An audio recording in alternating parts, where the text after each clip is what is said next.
एक समय की बात है, एक छोटा सा बंदर था जिसका नाम मोती था। मोती बहुत ही नटखट और साहसी था। वह हमेशा नए नए रोमांच की खोज में लगा रहता था। मोती एक बड़े और घने जंगल में रहता था जिसे लोग जादुई जंगल कहते थे। इस जंगल में अनेक रहस्यमयी बातें थी जिन्हें जानने के लिए हर कोई उत्सुक रहता था। मोती की पहली खोज।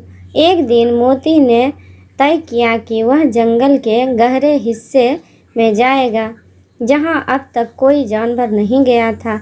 मोती ने अपने दोस्तों से अलविदा कहकर सफ़र शुरू किया। चलते चलते मोती को एक पुराना दरवाज़ा मिला जिस पर जादुई चिन्ह बने हुए थे। यह दरवाज़ा किसी प्राचीन कालीन मंदिर का हिस्सा लग रहा था। मोती ने हिम्मत जुटाकर दरवाज़ा खोला तो एक अद्भुत दृश्य उसके सामने था। दरवाजे के भीतर एक और दुनिया थी जहां मोती ने कई जादुई प्राणियों को देखा। वहां एक जादुई हिला हुआ जो मनचाही जगह पर ले जाता था। मोती ने उस हिले को छुआ और अचानक वह एक सुंदर सी नदी के किनारे पर था। नदी के पास एक सुनहरी मछली थी जिसने मोती से कहा, मैं तुम्हें एक विशेष रहस्य बता सकती हूँ, पर तुम्हें मेरी मदद करनी हो। विशेष रहस्य की खोज। मोती ने संघर्ष उसकी मदद करने की बात कह दी। सुनहरी मछली ने बताया कि नदी के उस पार एक बड़ा खजाना है, लेकिन उसे पाना किसी महापुरुष के बस की बात है। मोती ने अपनी हिम्मत दिखाई और नदी के उस पार जाने का फैसला किया। नदी को पार करते ही मोती ने देखा कि वहाँ एक विशाल पेड़ के नीचे एक चमचमाती चीज़ छिपी हुई थी।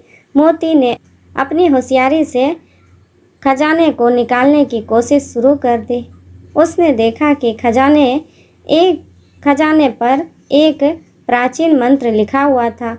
मोती ने वह मंत्र पढ़ा और खजाने को छू लिया।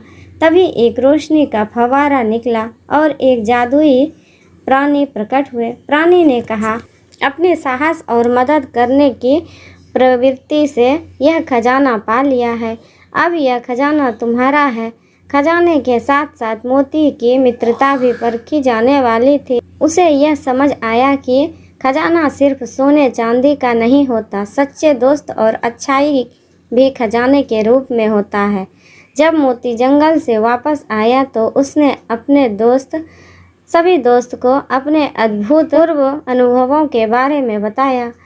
उसके दोस्त ने उसकी बातें ध्यानपूर्वक सुनी और उसे इस साहसिक कारनामे के लिए सम्मानित किया।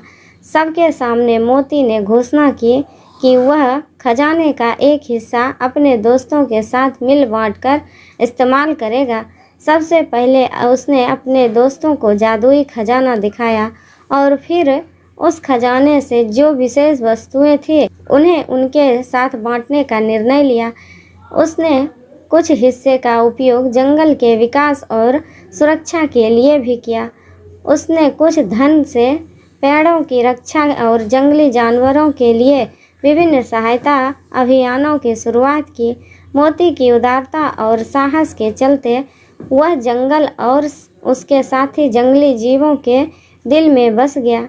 अब हर कोई उसे एक महानायक के रूप में देखता था जिसने न केवल साहस का परिचय दिया बल्कि अपने दोस्तों और जंगल के भले के लिए काम किया।